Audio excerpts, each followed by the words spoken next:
Hi, it's Steve. Today we'd like to show you how to change the rotation sensor on your top load washer. It's a really easy job. Let me show you how we do it. Now to do this repair, we will need to lay the washer on its back. So there's a couple of things we need to do. First off, we will take the lid to the washer closed because it is spring loaded and will want to pop open on you. So just use some duct tape and secure it in the closed position. We'll also need to disconnect power to the washer, so simply unplug it. And we'll also need to turn off the inlet water supplies, remove both hot and cold fill hoses. Now with the washer laying on its back, our next step will be to remove the rotor from the bottom of that washer. It's held in place with a large bolt that uses a 1/4 inch hex key socket. Now as you loosen that nut, you'll find that you may need to pull that rotor just slightly forward each time. It binds up, just pull it a little bit and then continue to unthread that bolt. And then support that as we come to the end of the threads. Grasp it with both hands and then pull it away. Inside of that rotor is covered with magnets that want to grab onto these metal cores. So it might make it a little difficult pulling it off. Anyway, set that aside. And next we need to remove 4 bolts that secure the stator to the bottom of the washer. So use a 3/8 socket to loosen those bolts.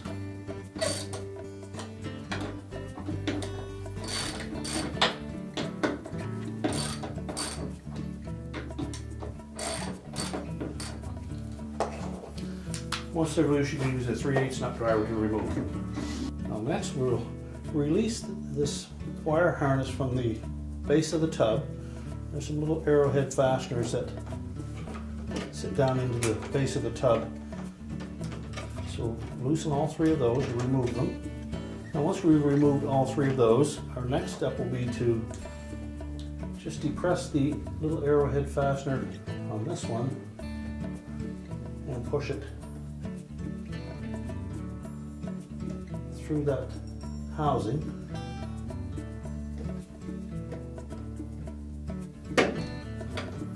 Until it's free.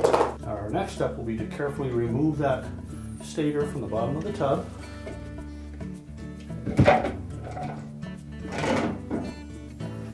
Just set that plate aside. We'll carefully rotate that stator around. Remove that wire harness. There's a small connector attached to that sensor. There's a little locking tab. We'll need to depress that locking tab and pull the harness away. Then feed it out through that little notch. Now we can take that rotor at this point and we'll remove the sensor from the side of it. Now on the outside edges of this sensor, you'll note there are 2 little plastic tabs that fit into notches on those 2 particular coils. So we'll take a flat blade screwdriver, just lift those tabs up gently while pulling the sensor away from the rotor. Do the same on both sides. Then remove the old sensor and discard it. Now when installing the new sensor, you can make sure that first of all we line it up on the proper coils. You'll note that there are only 2 that have that little notch cut out in them. And also on the back side, there will be an arrow that will line up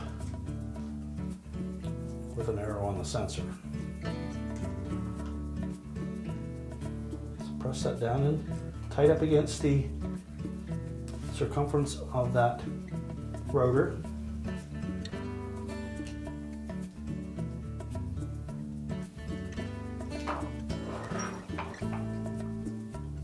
And just slide it down into these 3 notches. Will line up.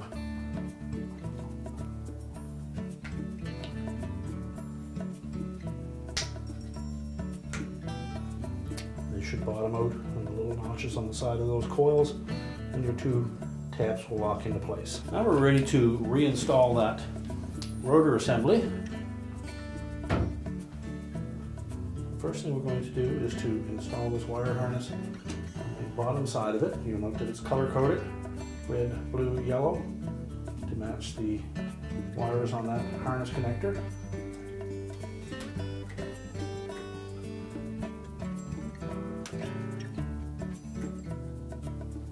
Let's make sure that's firmly in place. And next we'll tuck that harness down into the little clip.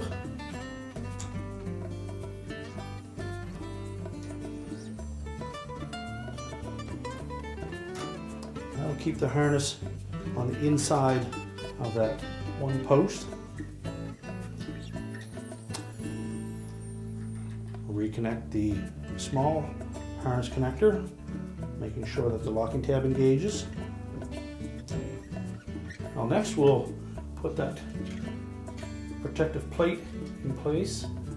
And this point here should be at about the 12 o'clock position, centered over the bottom shaft. Now with that in place, we can then lift our rotor up into position. We'll snap that one arrowhead fastener for the harness into the new sensor. Position that over the shaft.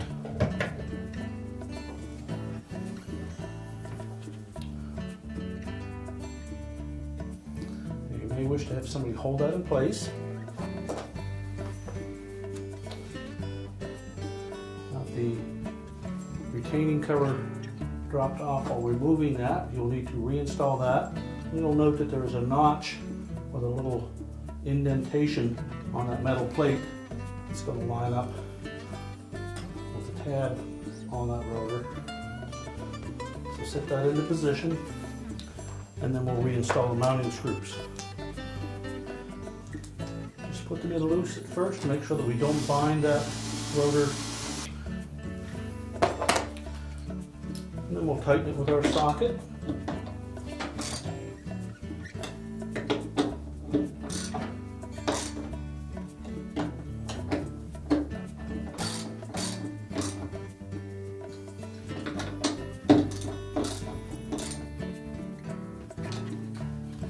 Place the holders for that harness into the inserts in the tub.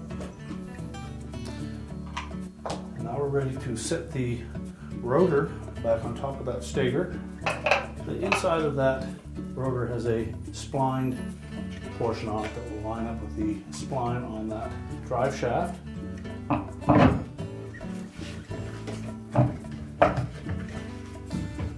Just line it up in any spot, and then we'll tighten the retaining screw. Now once that bottom's out, make sure we tighten it. Just give it a tap with a soft hammer.